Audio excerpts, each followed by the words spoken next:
सबको प्रभु यीशु मसीह के नाम में जय मसीह की। जैसे कि मेरे प्रिय आप टाइटल और थंबनेल को देखकर आप समझ गए कि हम किस टॉपिक पे बात करना चाहते हैं। मेरे प्रिय आज का टॉपिक है धीरज का विश्वास। प्रभु यीशु मसीह अपने दास पर कृपा करेंगे। मेरे प्रियो, कई बार हम विश्वास करते हैं लेकिन हम उसमें चलते नहीं। इसी बात को नजर रखते हुए परमेश्वर कहता है कि धीरज का विश्वास प्रभु यीशु मसीह क्या करेगा, आजाद करेगा। इसलिए मेरे प्रियो, आपको विश्वास करना है और जो कुछ मैं आज इसमें बताऊंगा इस वीडियो के अंदर, वो सब कुछ परमेश्वर के वचन के ऊपर आधारित है और कैसा विश्वास करना है और कैसा हमें अपने जीवन में प्रभु को लाना है। हालेलुया। मेरे प्रियो, जब हम विश्वास करते हैं तो परमेश्वर हमारी परिस्थिति को बदलते हैं। परमेश्वर हमारी निराशाओं को आशीष में बदलते हैं। वो हमारी कमजोरी को ताकत में बदलते हैं।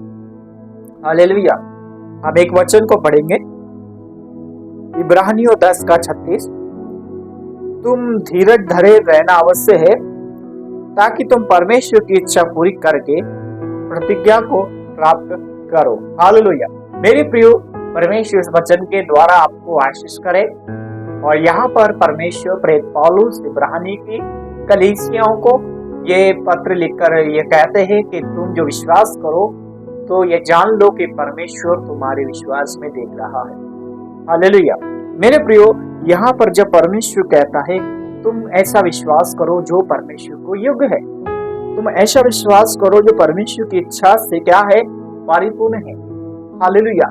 मेरे प्रियो, अगर आप विश्वास करते हैं आपकी परिस्थिति कैसी भी है लेकिन आप परमेश्वर की इच्छा के अनुसार अपना जीवन बिताते हैं, उसका प्रतिज्ञाओं का पालन करते हैं, तो परमेश्वर आपको उस परिस्थिति से आजाद करेगा, उस परिस्थिति से आपको चंगा करेगा, उस परिस्थिति से आपको बाहर निकालेगा, उस कमजोरी से आपको चंगा कर देगा। क्योंकि जो विश्वास इब्रानियों की कलीसियाओं को पौलुस सिखाते हैं कि तुम परमेश्वर की इच्छा के अनुसार प्रतिज्ञा करो, यानी कि जब हम परमेश्वर की इच्छा के अनुसार उस पर विश्वास करते हैं, उसकी बातों का पालन करते हैं, तो परमेश्वर क्या करते हैं, एक धीरज के से हमारा छुटकारा होता है। हालेलुया। कई बार मेरे प्रियो, धीरज की प्रतिज्ञा बहुत छवि होती है, यानी कि बहुत अच्छी होती है। वो हमारे लिए उन्नति और ऊंचाइयों को लेकर जाती है। हालेलुया। उदाहरण के लिए मैं बताना चाहते हैं, एक बार की बात थी, बाइबल में एक स्त्री थी जिसका नाम है सामरी स्त्री। और सामरी स्त्री 12 साल से बहुत जगहों में जा जाकर उन्होंने समय का इंतजार किया और 12 साल तक यीशु मसीह का देखने का इंतजार किया। और यीशु मसीह से मिलने के लिए 12 साल तक उसने जगह जगह मंदिर में बहुत सारी जगह में गई, लेकिन उसको आराम नहीं मिला। लेकिन उसने जो ऐसा निर्णय लिया, उसकी बात का परमेश्वर ने उसके लिए आशीष दी। हालेलुया। क्योंकि जो उसके लिए धीरज था, जो उसके अंदर भूख थी कि परमेश्वर के पास जाऊंगी। हालेलुया। तो एक दिन क्या हुआ, यीशु मसीह 5000 की भीड़ में थे, तो उसने विश्वास से वहां पे गई और यीशु मसीह के कपड़ों को छू लिया और वो उस परिस्थिति से बाहर आई और उस चीज से चंगाई मिला। हालेलुया। सो मेरे प्रियो, जो सामरी स्त्री का विश्वास एक धीरज का उससे छुटकारा कर सकता है, वो परमेश्वर भी आपकी परिस्थिति को चंगा करेगा। वो आपके विश्वास को ऊंचा लेवल पे ले जाएगा। वो आपकी कमजोरी को ताकत में बदल देगा। वो आपकी निराशा को आशीष में बदल देगा। आप जो टूटे हैं उसको वो आपके ऊंचे मकसद पे लेके जाएगा। हालेलुया। कई बार हम जो चीज करते हैं लेकिन उसके लिए हम धीरज नहीं करते हैं तो असफल हो जाते हैं। इसलिए हमें धीरज से कार्य करना है, क्योंकि धीरज से जो काम करता है उसका परमेश्वर काम सफल करता है। हालेलुया। क्योंकि धीरज के द्वारा परमेश्वर हमारी उन्नति करता है। हालेलुया। हम एक और वचन को पढ़ेंगे, याकूब 1:12। धन्य वो मनुष्य जो परीक्षा में स्थिर रहता है। हालेलुया। यहाँ पर भी प्रेरित पौलुस याकूब की कलीसियाओं को यह वचन कहता है कि धन्य वो व्यक्ति जो परीक्षाओं में स्थिर है, परीक्षाओं में निडर है, परीक्षाओं में भागता नहीं है, लड़ता रहता है। सो मेरे प्रियो, हमारे सामने उदाहरण के लिए जैसे स्कूल में बोर्ड का परीक्षा होते हैं, तो कुछ लोग क्या होते हैं, जब पेपर आने का टाइम होता है तो कुछ कुछ लोग क्या होता है, उन परीक्षाओं से डरते हैं, घबराते हैं और ऐसा लगता है कि परीक्षा कैसे होगा और नंबर हम कैसे लिखेंगे, कैसा क्वेश्चन आएगा, हमको कुछ मालूम नहीं है। लेकिन मेरे प्रियो, यहाँ पर परमेश्वर का वचन कहता है, धन्य वो व्यक्ति जो परीक्षा में जुड़ा रहता है, परमेश्वर के साथ खड़ा रहता है और उसमें अड़ा रहता है, वो क्या होता है, जीवन का मुकुट पाता है।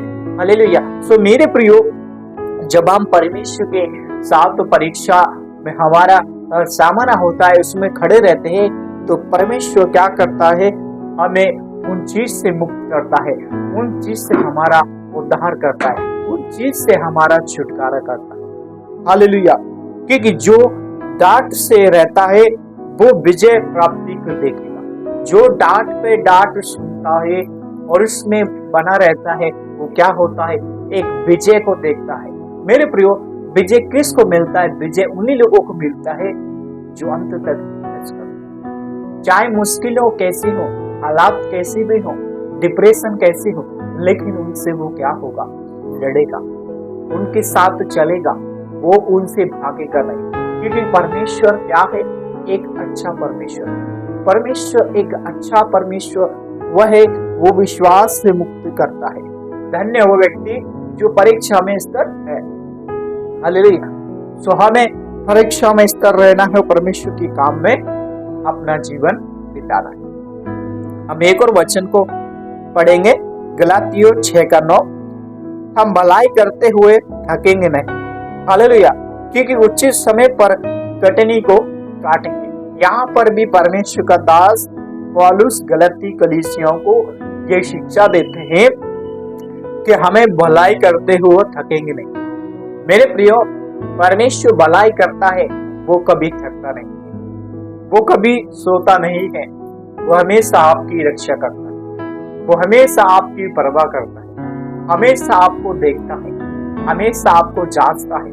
इसलिए परमेश्वर कहता है कि उचित समय पर हम लोग क्या करेंगे, कटनी को काटेंगे। हालेलुया। मेरे प्रियो, कटनी काटने का मतलब है कि समय आने पर परमेश्वर बंधन को तोड़ देगा। समय आने पर परमेश्वर आपकी कमजोरी को आशीष में बदल देगा। समय आने पर परमेश्वर आपके निराशा को आशीष में बदल देगा, कमजोरी को ताकत में बदल देगा, टूटे हुए दिल को जोड़ देगा। हालेलुया। सो जब हम ऐसा निर्णय प्रभु यीशु मसीह के लिए रखते हैं, प्रभु यीशु मसीह आपको ऊंचा करेंगे। हालेलुया। आइए हम दुआ करें। प्रभु यीशु मसीह के नाम में दुआ करते हैं कि जितने लोगों ने प्रभु विश्वास किया है, इन सारी बातों को सुनकर प्रभु कि आज से प्रभु अपना जीवन समर्पण करें। इनके काम जो रुका है वो सब काम प्रभु यीशु मसीह के नाम में खुलने पाए। यीशु के नाम से हम दुआ करते हैं। आमीन। परमेश्वर आप सबको बहुत आशीष करे। सबको जय मसीह की। God bless you all family. परमेश्वर आप सबके साथ रहे।